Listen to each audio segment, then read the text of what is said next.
Now, I like all types of puddings, but when Thomas Schnetzler from Lindt is here to make a chocolate pudding, I'm even happier.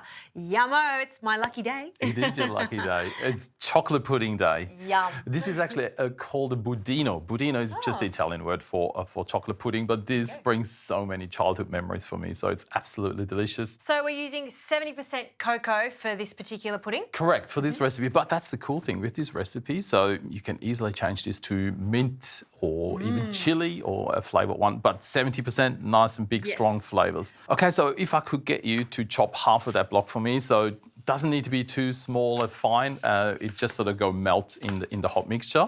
Sure. In the meantime, I make like a little slurry with some corn flour and the milk that I have here.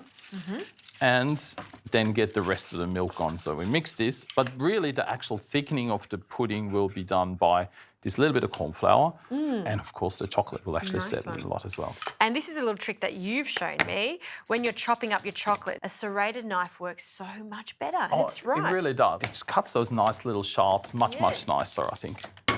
They don't fly everywhere. Yep, You want all your chocolate in the pot. Perfect. So in here, milk, and then I put a pinch of salt in there because like salt really sort of levels the flavours in chocolate. And then we also put the sugar in. So I use light brown sugar because it has that beautiful sort of rich molassy kind of flavours, but you can just use any kind of sugar as well.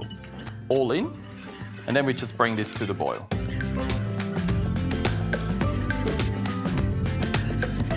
Okay, this is just about to come to the boil. So I get you to put the corn flour mix in for me. I'll just take it off the heat, but just pour all of that in. Mix it in until it's all mixed in and then return it to the heat. See how it actually starts to come together already? Yeah. And you really do want to cook that off slightly because you don't want that raw flour taste. That's right. Turns nice and glossy as well. And then we take it off completely. Turn the heat off. And now I'll get you to put maybe half of that chocolate in for me. And as I said, like you can really flavour this any way you'd like. You can put a little bit of liqueur in at this stage as well. And then just at the end, a little bit of butter. And what the butter does, that will just melt as well with the heat from all of these. 2 knobs? 2 knobs is perfect. Everything tastes better with a little bit of butter. So these are going into our Dario moulds now, into the fridge, and we're going to chill them until they're set. That's right.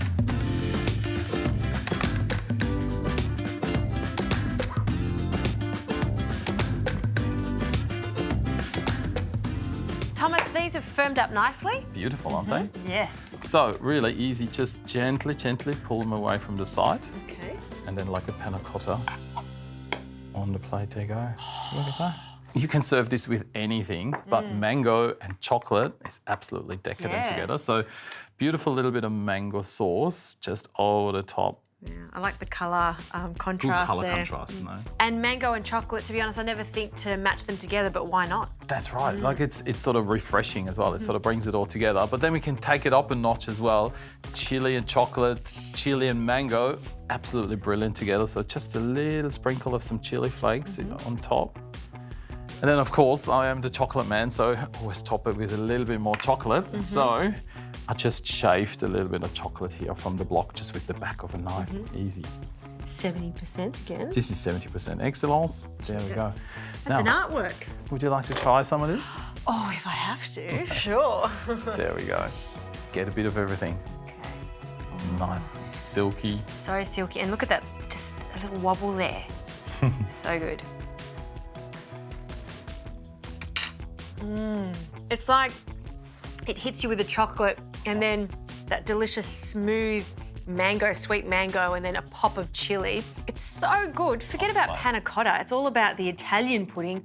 Budino. So easy. Love it. Thank you. Enjoy.